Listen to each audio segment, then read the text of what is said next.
traffic here. We'll pull back a little bit, show you the police in trail just a little to the right, Phil. Go to the right for me. There you go. And zoom in just a little bit further. But you can see the speeds that we're seeing here with traffic down to a crawl pretty much, southbound on I-35 here. Very typical of that 5 o'clock driving home traffic. We'll zoom back in. We do know this is a suspect now in 2 assaults, apparently, in Kansas City, Missouri. We heard of the assault as it came, correction of the chase. It commenced coming out of downtown. They launched the Kansas City, Missouri police helicopter, and we have made our way out I-35 now, the exit ramp to 75th. And just a moment ago, this car exited at Antioch, crossed over Antioch, and continued on southbound on I-35. Very heavy traffic here, coming up to a red light, pretty much trapped there on the shoulder of the road now across 75th. And once again, now it looks like they're headed westbound, eastbound on 75th. Over I-35, police still in pursuit. We believe only Kansas City, Missouri in pursuit here, and they're in studio control. You tell me how long you want us to stay with this. We're coming up to the frontage road, Lenexa Drive. Well, it is frontage road there, eastbound. All I heard was Johnny there in the IFB, so you all continue here and tell me exactly how long you want us to follow this. We are eastbound on 75th Street, coming up to Antioch now, and at very high speeds. Now, again, we do know at one point we had a tough time keeping up with this car. In heavier traffic now, of course, we are at the very beginning of the rush hour, now slightly in the westbound lanes, almost over an island. We believe, too, that this vehicle made contact with several vehicles along I-35 as it was southbound. Now we are again at high speed. We've crossed Antioch, coming into Overland Park here, eastbound on 75th. We'll get back a little bit further to the right, get right over the road, and you can see police still in pursuit, weaving in and out now between the westbound and the eastbound lanes, over in the eastbound lanes there. And that is our concern now, as this is a very dangerous pursuit. Back into the eastbound lanes, coming up to very heavy traffic now. The next major road, north and south, will be Metcalf. And you can see clear road ahead. We'll look up the road. Boy, narrowly missed right through a red light there. Eastbound, I believe that may have been Foster, coming up closer to Metcalf. We'll pull back a little bit and show you up ahead how heavy traffic is there at Metcalf. Zoom back in as they go through the intersection, see if we have a red light or a green light. Looks like a red light there, or at least the left turn. Now we are turning southbound on Metcalf from 75th Street. 75th and Metcalf, and looking down now, Metcalf does not look all that heavy, but of course it is laced with traffic lights, and the concern here is going to be this car southbound along Metcalf at high speed, coming up to these controlled intersections with the traffic lights. Coming up to one now, most likely that's going to be 77th Street. 79th, I believe, is going to be the next up on the sidewalk there, avoiding a vehicle. I believe the next light is going to be 79th or 77th. Here we go with a right turn on 79th. I'm going to make a turn over here as well. I believe that's going to be on 79th Street, which will then turn into Santa Fe and go through Old Overland Park, old downtown Overland Park. No, we're a block to the south of that now. I should say a block to the north. There we go. It is now still on 79th Street, proceeding eastbound. Police still in pursuit. Kansas City, Missouri, the only police officers we believe in pursuit. I believe that is going to be, it might be Robinson, that they have turned now to the back to the south. This will take them over to Santa Fe, looking at Santa Fe, which is not very heavily traveled right now. It is kind of a diagonal road that comes from the old Overland Park on out to Antioch and eventually back to I-35, one of the new roundabouts there, and now southwestbound, or technically westbound on Santa Fe. Continuing westbound, the next major intersection is going to be Antioch. Looking down there, not a lot of traffic, but of course we're very concerned about the traffic lights along here, as they are numerous as we get further and further down Santa Fe. I believe the next light will be at Antioch. Right now, well, this is oh, look, narrowly between two cars there. Again, we do know they made contact. This vehicle made contact with several vehicles on I-35 as they pursued it out of downtown through rush hour traffic all the way out to 75th Street. This suspect in an assault, at least 2 assaults that police picked up and began chasing, we believe, around the downtown area. We are not quite as high speed. I do not see police in pursuit now, so we're going to stay on this. Johnny, I was wondering, this is frightening to watch, and we can't really see at this point where police are. Are they pulling back at all? Can you tell?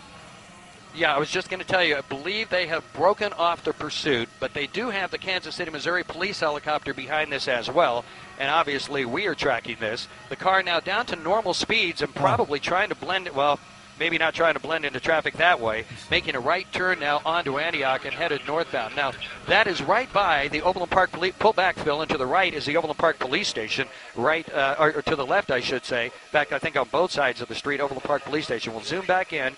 Now, at relatively higher speeds, and there you saw the Kansas City, Missouri police helicopter that is tracking this vehicle. So, most likely for safety's sake, with the helicopter in pursuit from above, and it's pretty hard to slip from here. There is an Overland Park police officer that was going southbound. We'll see if they make a U-turn and go in pursuit. No, they've stopped at the intersection there. I don't believe they knew that was the vehicle.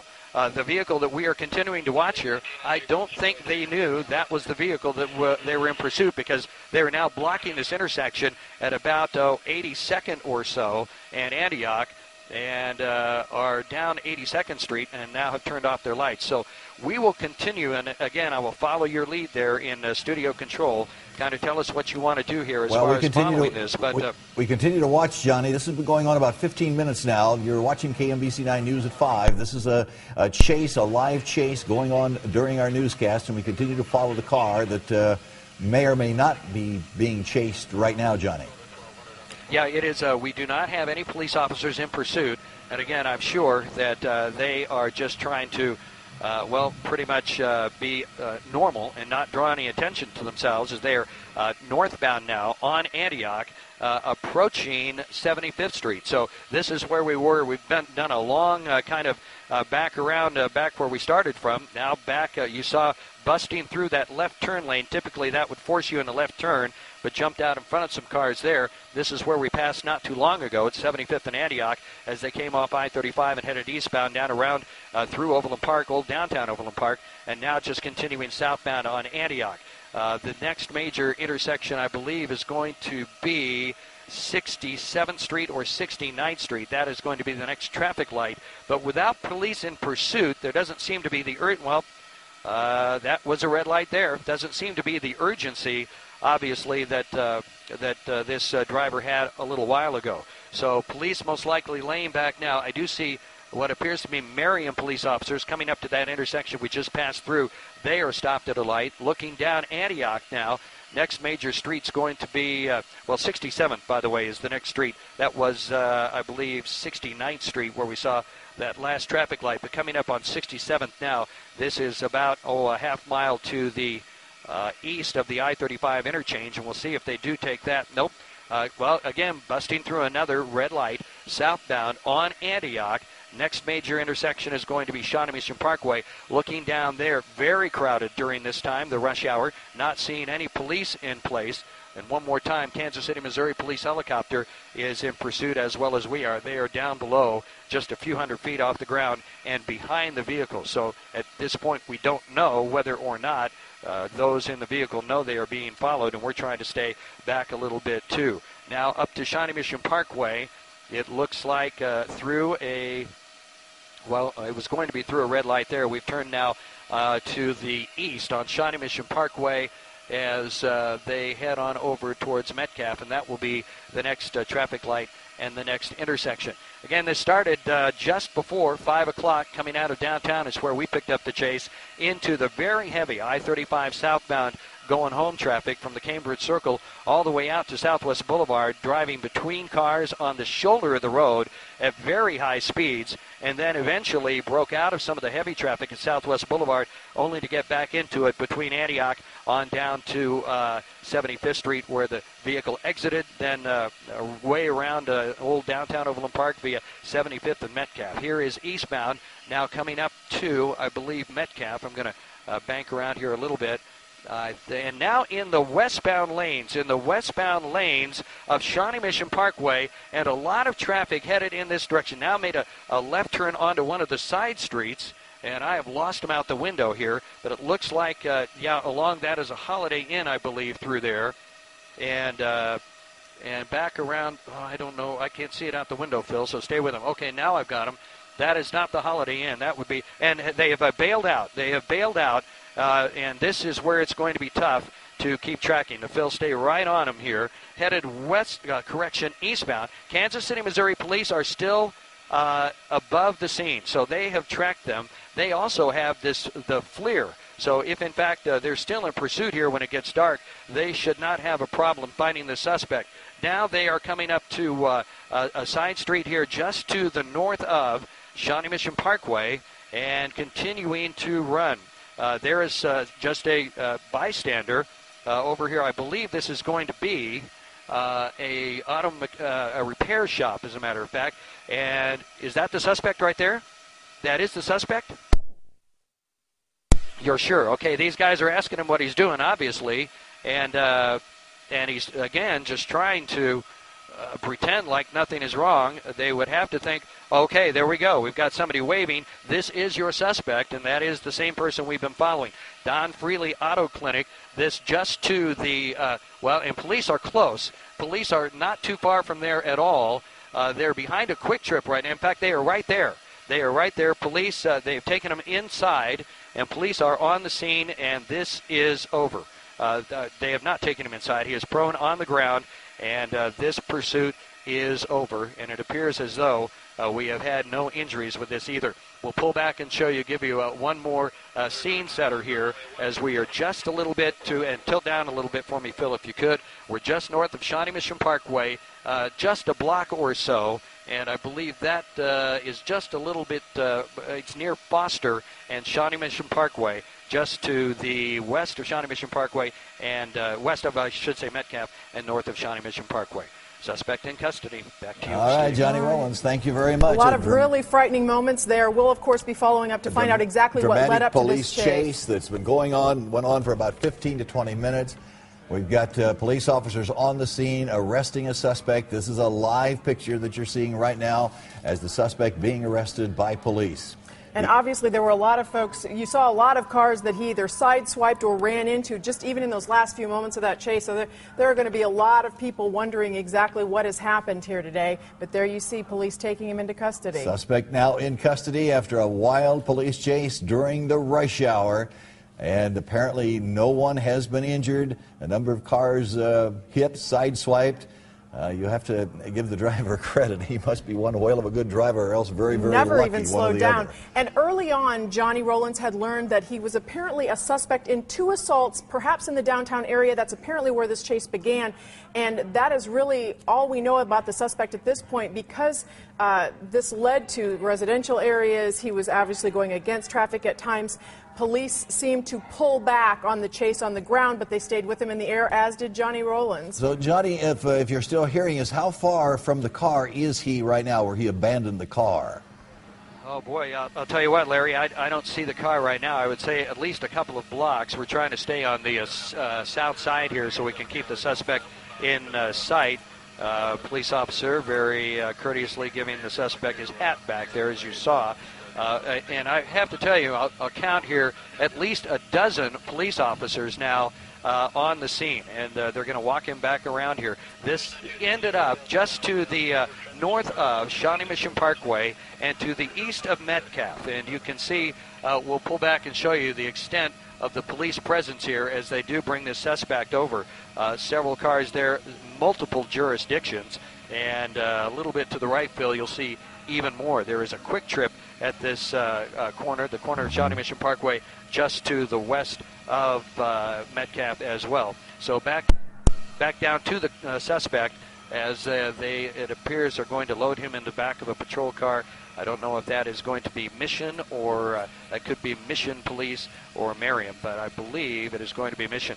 So, again, a wild chase. Fortunately, we did not see any serious accidents. Of course, we were following at high speed all the way from downtown I-35, but it appears as though no one was hurt in this chase. What kind of speeds did he reach, Johnny? How would you estimate? Well, we heard it was up to 100 miles an hour on the shoulder of the road. The problem was, coming out of downtown, it is in the heart of rush hour, just at the beginning, really, and that I-35 run out of downtown really loads up early. So the Cambridge Circle on out to Southwest Boulevard is where we normally see the real heavy stuff, and that's where he was at very high speeds on the shoulder of the road, and then going past interchanges, had to, of course, cross over the exit ramp and continue on the shoulder. We did hear, again, speeds of up to 100 miles an hour. There was one point where we were having a little bit of a problem keeping up with them southbound on I-35 from about Antioch on out to Shawnee Mission Parkway when speeds were way up there. But as far as exact speeds, couldn't tell you, but way too fast for how much traffic we had on the highway trying to get home during rush hour. Well, Johnny, you've covered a lot of chases, obviously, in your day. Does it surprise you that this went on for so long in such heavy traffic? I guess I'm surprised that, typically you see when they get into heavy traffic like that, they are pretty much trapped. But, of course, nobody's driving on the shoulder, and he was alone there with the police officers. I think it is amazing that we didn't have a major accident before this ended, because with all that heavy traffic, you would think, of course, really, really hard to get around. Really, we did see the activity with the vehicle between cars. I would have to think that half dozen cars had to be sideswiped in this chase as the driver was trying to maneuver in between cars as he ran into heavy traffic. But yeah, the surprising part is that it wasn't an accident that stopped this. It was basically the suspect getting on a side street and bailing out with no accident at all. Pretty amazing, Johnny. The chase is over, a wild chase during the rush hour. A suspect is in custody, and we're going to continue to bring you the very latest developments as they occur. And Johnny, when you were following him at those high speeds on the highway, we even saw him passing school buses, and you have to wonder what was going through the minds of perhaps the school children on those buses, not to mention all the drivers he passed. Well, anytime we see something like this, it's an incredibly dangerous situation. It sounds simplistic, but your worst accidents occur when there's a great variance in speed between the vehicles that collide. So when we had people in very slow rush hour traffic, it was especially hazardous because the bigger the gap there between those speeds. If it had been during the day, highway traffic had been 65 so miles an hour, and even speeding through at 90 or 100, that would have only been a 30, 40 mile an hour difference. But here, down the side of the road, the shoulder of the road at 70 miles an hour or so, 70 miles an hour plus, with traffic down to maybe 25 or 30, well, that represented a great potential for a very, very bad accident. Oh, so, really? Yeah, I think we were lucky on this one. There were some really close calls, as we could see from your pictures, but apparently no one was hurt in all of this, which is just pretty amazing, too. Yeah, that's, well, with the absence of accidents, certainly. Again, I think we're probably going to hear of a lot of damage to a lot of cars as this continued. I was particularly amazed that when we were going through, we came down 75th Street eastbound, jumped on Metcalf southbound, and I was particularly amazed that we didn't have a problem then. Police were still in pursuit. I believe as soon as they got into old downtown Overland Park, that's when they decided to break it off. It will be interesting to hear the police version of this and what the strategy was there. But certainly, and I think that's a great strategy, and I like to see that as soon as the police helicopter is overhead, or anyone tracking it for that matter, then it just makes sense that the police would back off, get the speeds down. That's going to really reduce the chance of anybody getting hurt from any high-speed activity with the chase. And then, of course, when the suspect thinks they're okay, which obviously we were in that situation here, bailed out of the car only to find, well, we were up here, and the police officers too, in the Kansas City, Missouri police helicopter. So the apprehension was inevitable. But, yeah, I really liked the strategy of backing off on the ground and letting the air crew take care of it.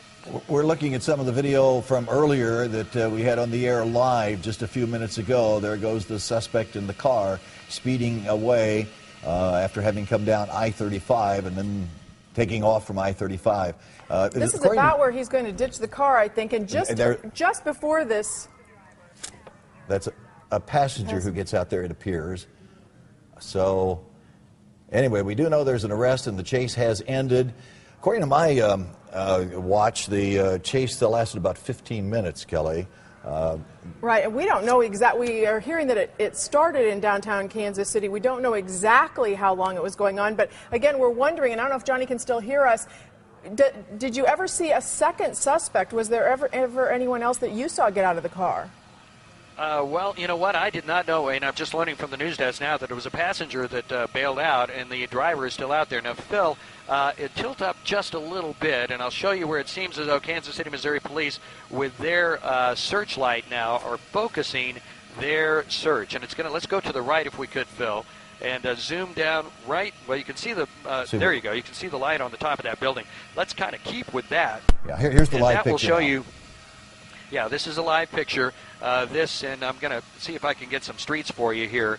Riley, Marty, Santa Fe, Foster, all those streets right along here just to the north side of Shawnee Mission Parkway. So police apparently now trying to apprehend the driver of the car, and you can see the searchlight is out. Now, they do have this area pretty much cordoned off, and we showed you the police presence just a couple of minutes ago. We don't know if there's been any kind of a foot chase, haven't heard of that, but certainly you can see the police helicopter is concentrating their search on this apartment complex, this apartment building about a block to the north of Shawnee Mission Parkway. And again, we're just a couple of blocks to the west of Metcalf, I should say. Police, you can see driving around there too. The vehicle is down there in the trees. The vehicle that was in this pursuit is down in the trees. And I think right around that corner, right in there, is where they are looking for this suspect. Back to you. So as far as you know, the car is still where the passenger bailed, and then apparently the driver bailed about the same time, and we just didn't see him bail. Well, as you know, one of my duties up here is to divide time between looking at the screen in front of me, and most of my time is spent looking outside, so I can't see the detail that you all can see when they bailed out. It looks like, zoom in right there, Phil, and see if they have somebody there. They may be talking to someone. Perhaps they have someone who knows. Maybe they bailed out and went into that apartment complex. Anyway, I did not see who it was that bailed from the vehicle. In fact, I was not aware there were two people in there at all. So as far as where they are searching right now, that is where the car is, right on the corner of that apartment complex. And again, it seems like that is the focus of where police believe the second suspect, if in fact there are only two, where the second suspect may be. But yeah, I didn't see who jumped from the vehicle when. And when we looked at it closer a second time, Johnny, we could see they did climb out of the passenger side. Now, we also know, though, that car had hit numerous vehicles along the way. It's also possible that that door was jammed, and they could have gone out the passenger's door that way as well. Here's video of the actual chase. These are pictures shot by Johnny Rollins and News Chopper 9 a little bit earlier. There goes the car that police have been chasing for some 15 minutes from downtown out I-35 into Johnson County. And we're taking another look here. This is where one of the suspects So this is where he pulls up and stops the car. Leave the car. All right. And that is the passenger who gets out the passenger side, takes off running. So the driver is still in the car at this point. All right, we are looking now, as a matter of fact, the apartment complex. There is the car that they bailed out of. Now we go back to police the now live coming picture. out of the complex. See if in fact do they have someone in custody there, Phil? They might. Zoom in right there, and I believe they do have someone in custody. This may be our second suspect. Well, you would certainly think so. The police helicopter is still circling overhead, but no longer with the searchlight on. Well, yes, they do. They do have